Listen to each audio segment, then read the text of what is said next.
In this video, I'm going to show what it looks like from a student's perspective to open an assignment that was created in Numbas. Okay, so here I am in my Blackboard Learning Management System, and in the content folder, my instructor has placed all my assignments. And in this assignment section, I can see two things right now. The first thing is a tip sheet that shows me how to enter answers into Numbas. This tip sheet is actually provided in this chapter of the handbook near the bottom of the chapter. And if I click on it, you can see that it just shows students how to enter their answers into Numbas. So how to properly enter the numerical portion of their answer as well as the units. And it shows all the units that are accepted and that will be used in this particular assignment. So if I now click on assignment number 5, I'll see that there are two different sub-assignments here. And this is the way that my instructor created it. So there are multiple choice questions as well as problems.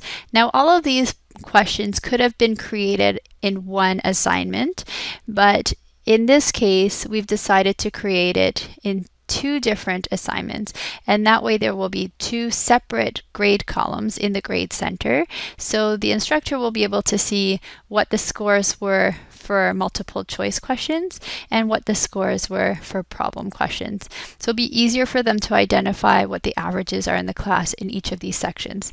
But again, it would be easy to just create one big assignment that has all the multiple choice questions and problems all together, and then that would generate just one column in the grade center. So as a student, I can now click on assignment number 5.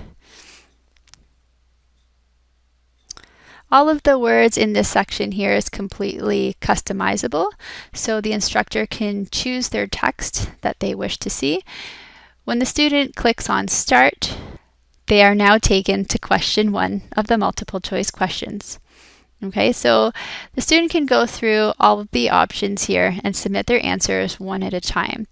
The way this particular assignment was designed was that a student cannot see question 2 until they've completed question 1, and they cannot see question 3 until they've completed question 2, and so forth.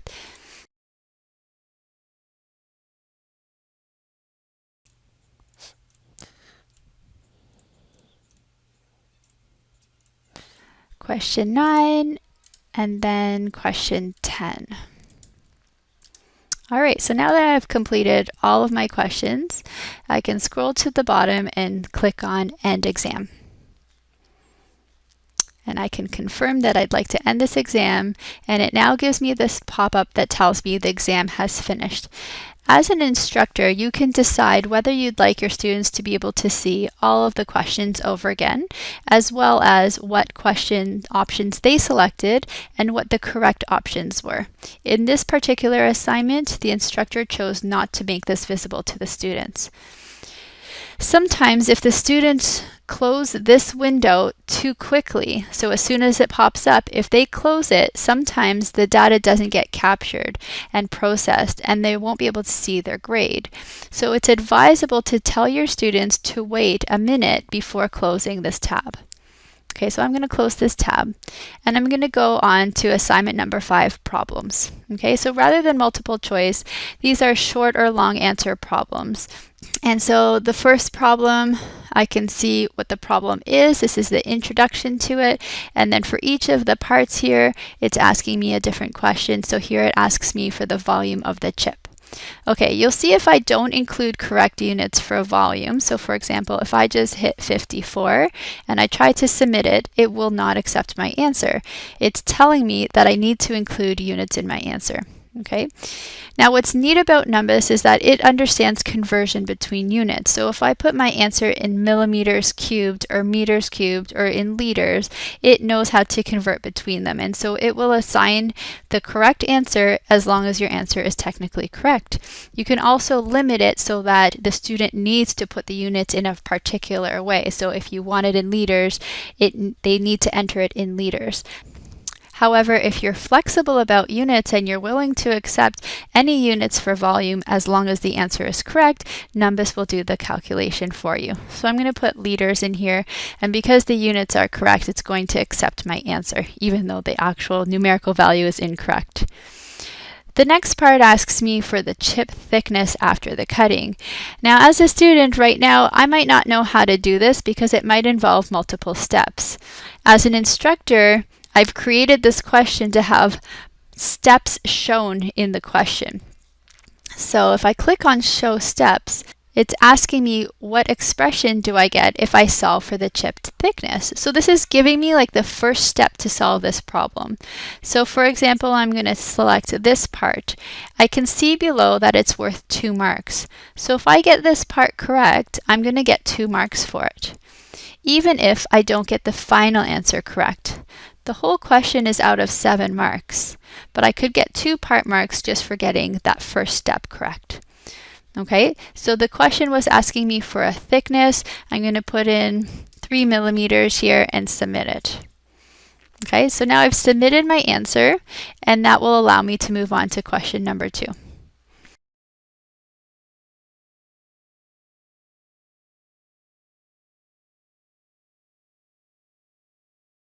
Moving on to question 3, you can see again this question involves some steps, so I can click on the Show Steps button. And in this step, it's asking me which formula can be used to calculate the final bend radius for spring back. I'm going to just select a random option and submit it. If I get that correct, I'm going to get 3 marks. And now I can answer the final question, which is the radius.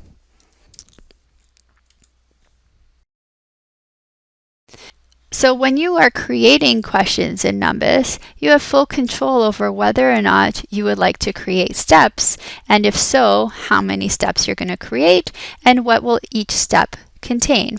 So in this question, our step is just a multiple choice question, but your steps don't have to be. They could be full problems. They could be intermediate steps within your problem.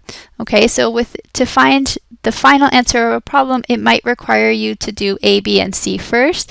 And so each of those steps could be included so that students have the opportunity to get partial marks for the problem and also to be guided through the process, helping them along the way.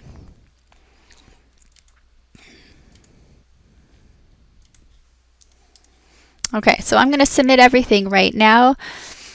After the 3 short problems are done, I now have long problems. I can go through the long problems. Again, here are some steps. In this question, there's actually 2 steps. In part B, there's also a step. Okay, and then in part C, there's also a step. All right, and I can go through that for all of them. I didn't actually answer my question here, so it's giving me a warning. I get to my final question. I can do the same thing.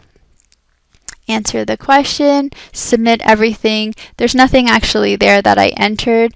If I want to end the exam, I will get a warning telling me I haven't completed everything, but I'm okay with that for the purpose of this demonstration.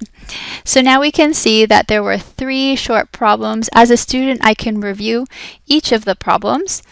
I can see what answer I entered and also what the correct answer would have been.